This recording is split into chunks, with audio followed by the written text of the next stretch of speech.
Então, Kurt Lewin, ele traz a seguinte frase, né?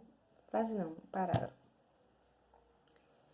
A teoria do campo considera os indivíduos como membros de um sistema social e os seus comportamentos como sendo determinados e regulados pelas propriedades dinâmicas desse sistema, estabelecendo assim os fundamentos teóricos para a psicologia social com uma identidade verdadeiramente estabelecida.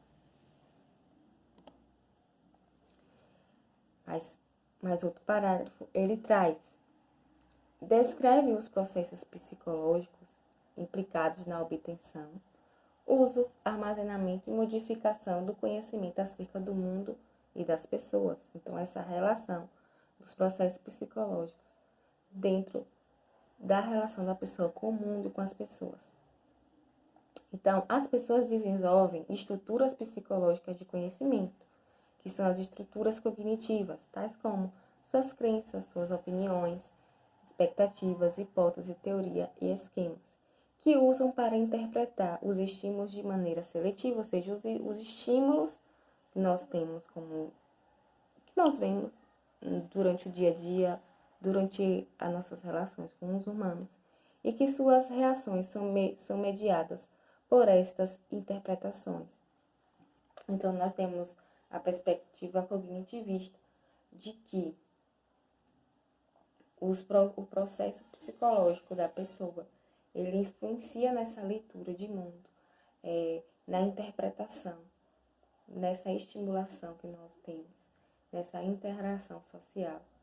E essa construção da pessoa, né, do comportamento da pessoa, vai dar justamente com essa relação dentro dos processos psicológicos que as pessoas têm, dentro o processo psicológico que tem, ou seja, suas crenças, suas opiniões, suas teorias, suas hipóteses, nessa constante interação no mundo.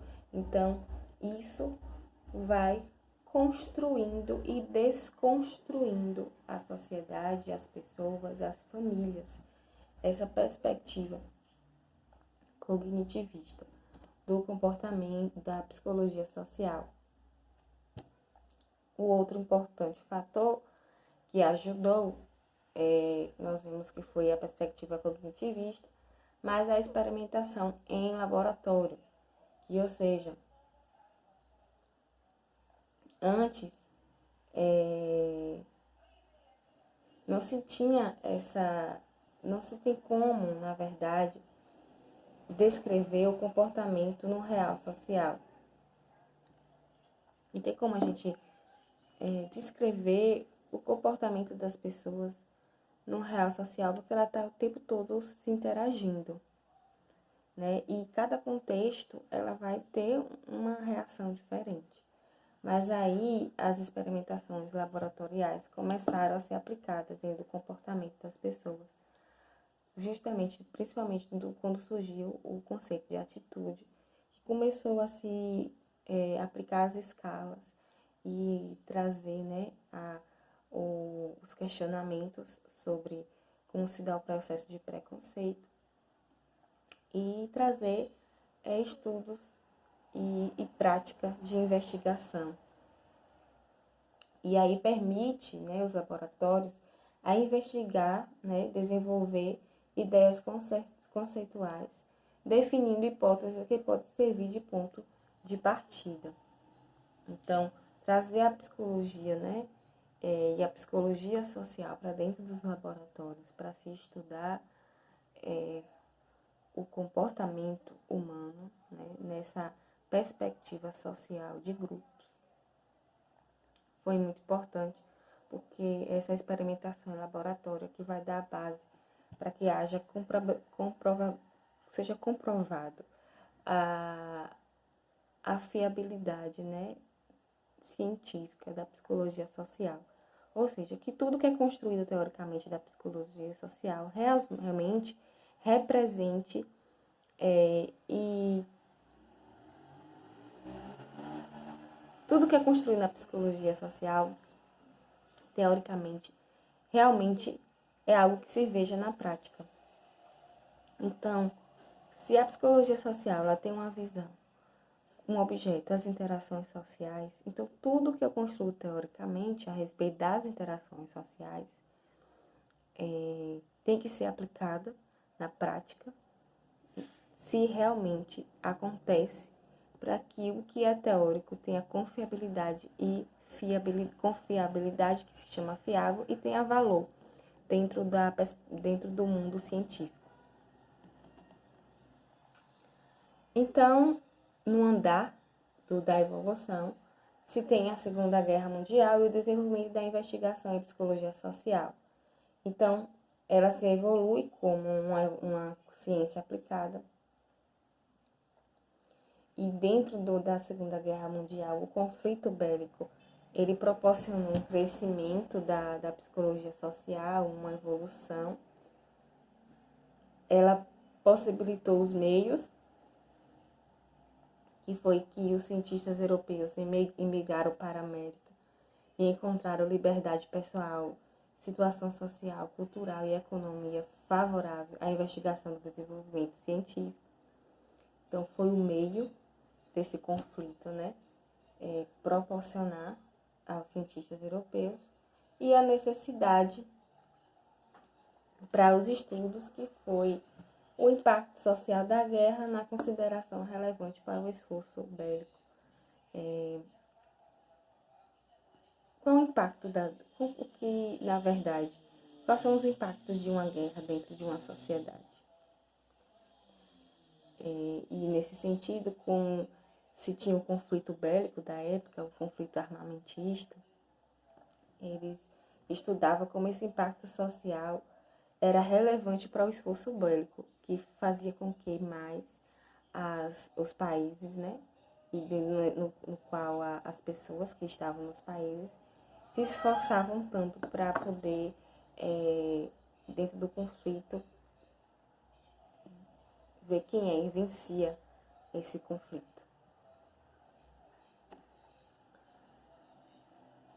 Mais adiante, nós vamos ver no texto que logo após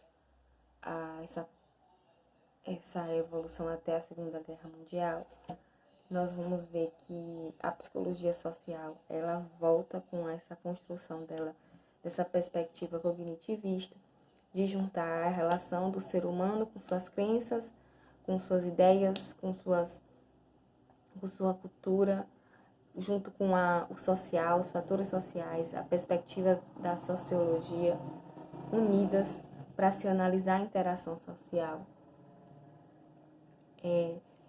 Vai crescer esse mesmo pensamento na Europa a partir dos anos 50. Porque com o pós-guerra, a Europa ela vai se reconstruir, se recuperar com a ajuda americana. Então, o que acontece? Assim como da Europa vieram alguns teóricos e foram para os Estados Unidos, agora os Estados Unidos saem e vai para a Europa para ajudar ela a se reconstruir.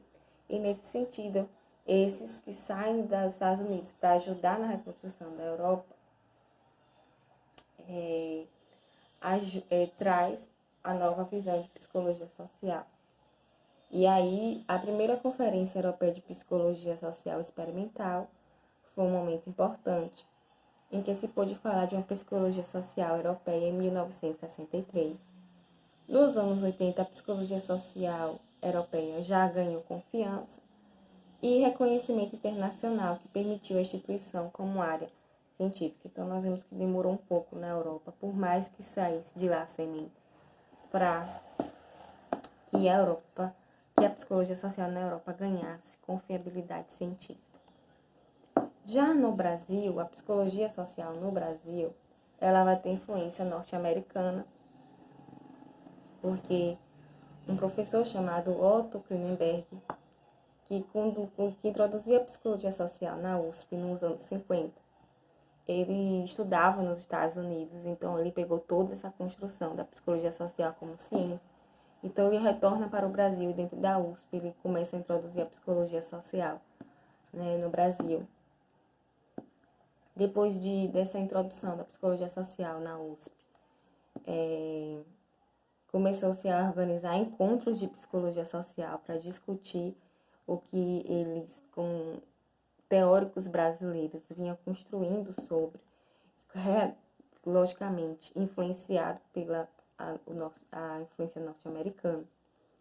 E esses encontros possibilitam a criação da Associação Brasileira de Psicologia Social, chamada Abrapso.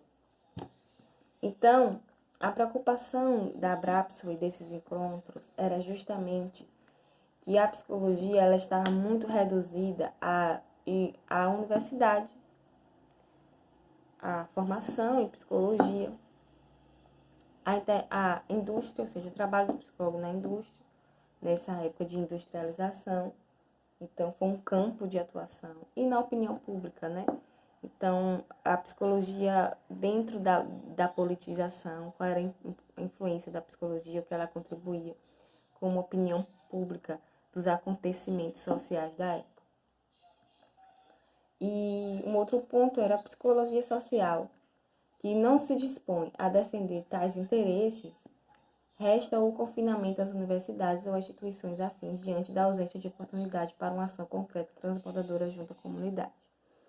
Então, se a Abrapso questionava o lugar da psicologia apenas reduzido às universidades, indústria e opinião pública, ela está falando que, se psicólogos sociais eles defendem isso, então vai restar para eles somente o confinamento dentro das universidades. Diante da falta de oportunidade para uma ação concreta transbordadora junto à comunidade. E aí nós vamos ver que quem não se coloca nesse posicionamento de defender uma nova psicologia social, uma nova visão da psicologia dentro da sociedade no Brasil, de sair a psicologia dessa posição elitista, do atendimento clínico, voltado apenas para a elite brasileira, vai ser como se fosse uma forma de exílio dos psicólogos dentro das universidades, porque se eles não concordam com isso, eles querem uma reformulação da psicologia, que os psicólogos saiam dos 4 muros, no caso, e vá para a comunidade. No caso, eles vão se restringir a esse lugar exilado, porque, na verdade, ou você se posiciona num sentido político, aí tem uma influência política do governo, ou você se coloca junto com o governo de que as áreas que o psicólogo tem para trabalhar são essas, ou se coloca a defender, a se posicionar contra, mas mesmo assim você vai ficar restringido às universidades, porque você vai ficar confinado e exilado lá, porque vai ser proibido seu trabalho de uma outra forma que não seja o que o governo lhe diz que é para fazer. E aí, no caso, nós vemos a influência principalmente da estrutura política da ditadura militar, que vai muito restringir o trabalho do psicólogo dentro da sociedade, vai restringir principalmente a elite brasileira. Poucas pessoas tinham acesso a psicólogo nessa época. Se nós olhamos hoje, percebemos que tem poucas pessoas que têm acesso. Nessa época era muito menos. Então, os psicólogos sociais, o sociólogo, o antropólogo, as instituições acadêmicas, confinados, têm um sentido político. Por quê? Porque essas pessoas, dentro da comunidade, começam a trazer questionamentos à população sobre o que tem dominado eles. E nessa época, tudo que o governo que não queria é que a população questionasse suas posições, a relação de dominação política, econômica dentro do Brasil. E o psicólogo, o sociólogo, o antropólogo, ele fazia isso. E aí começava a transformar a mente das pessoas, trazer um empoderamento diante de suas vivências, de seus direitos dentro daquela sociedade. Então, era quebrar o atendimento psicológico regido e oferecido à pequena elite, porque a elite, na verdade, manipulava o tratamento psicológico. E aí cabe à psicologia social a implantação de uma assistência psicológica em larga escala através da aplicação de seus conhecimentos junto a grupos e organizações populares.